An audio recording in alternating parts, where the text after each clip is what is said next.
Have I ever been bitten by a shark? Hell no. Respectfully, no. No. And if I had, I don't think I'd ever tell anybody because then, like, what would the people think? No.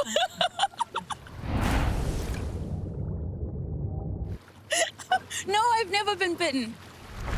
So what came first, love for freediving or love for the wildlife? I would say it was freediving first, because that moment when I held my breath, that's what brought the ocean home for me. That's ultimately what made it home. So freediving allowed me to be able to appreciate the wildlife that lives in there in a different way. How I became interested in freediving was, so of course I have this moment in Bali, I'm snorkeling, I hold my breath for a few seconds, lose my head, find home. But Instagram, I saw these 3 girls. They were diving at the bottom of the ocean. They had no tanks on their backs. I will never forget that moment because I thought, what kind of witchery is this? Daylight witchery. And that's how I knew. I was like, that's what I want to do. Why don't they have tanks on? And Google told me it was freediving, and I was hooked.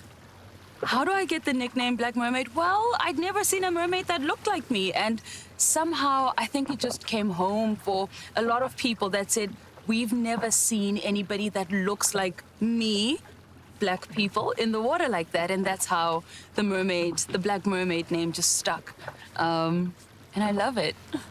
How long can I hold my breath? Just over 4 minutes. But also, this is freediving. So when I'm really excited, like, we saw dolphins like 2 seconds ago, and Donovan's like, breathe up, breathe up. I'm like, I can't, I'm too excited.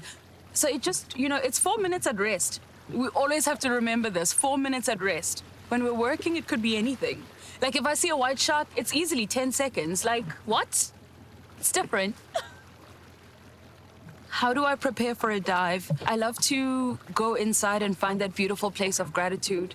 I recognize for me, it is always a privilege to be out at sea. So it is to be in gratitude, to be able to dive and then just come home to myself, come home to my breath. Allowing for those big, beautiful belly breaths to just fill your belly and just fill up into your chest. And those big, overwhelming breaths, that is how I know that I'm getting ready for my free dive. And even when I lay on the surface of the water, as I'm breathing in through my snorkel, it's into my belly, into my chest, and just the present moment that just allows you to fill up big and then dive in. I definitely feel that in freediving, you do have a closer encounter with sharks because I almost feel like we're in the water under the same currency, except they know that ours is borrowed and theirs isn't. And yes, the sharks always get closer, and it's such an incredible interaction because there's no bubbles, there's no noise. It's just you and the animals, and it's you and the wildlife, and it's just incredible. So my most incredible shark encounter was in Mossel Bay. So it was my first white shark experience underwater. And this one big shark, she grabbed hold of the bait and she starts smacking the water, right? But she's really big, so I don't think she realizes that her just smacking her tail like that is wild. So, and then she comes down and she knocked my little cage. And I thought I was gonna go down all the way to the bottom, but I didn't. But for me, it was absolutely incredible just to witness the insane power that white sharks are, but just also still so gentle, chill about it. Yeah, that has to be it. My most valuable advice for freediving with sharks, I would say, number 1, relax. I always believe that wildlife can always feel our energy, and when you're afraid, they don't know what you can do. So find a place where you are able to find home in yourself, and once you relax, your breath will come. Be in awe of the magic and the wild creatures that they are, and just if you look just long enough, you realize how incredibly gentle they are and powerful, right? And we're able to hold both. So find your relaxation. Are there any precautions when diving with sharks? Yes. If you see a shark come up towards you, try and stand upright, because then you just kind of look bigger, which is kind of cool.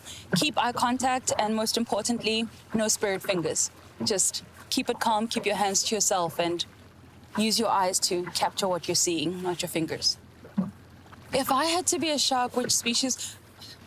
Tiger sharks. I don't know why, they're so pretty. They look not dangerous, but they are dangerous. Well, not like that, but they have a boss energy about them.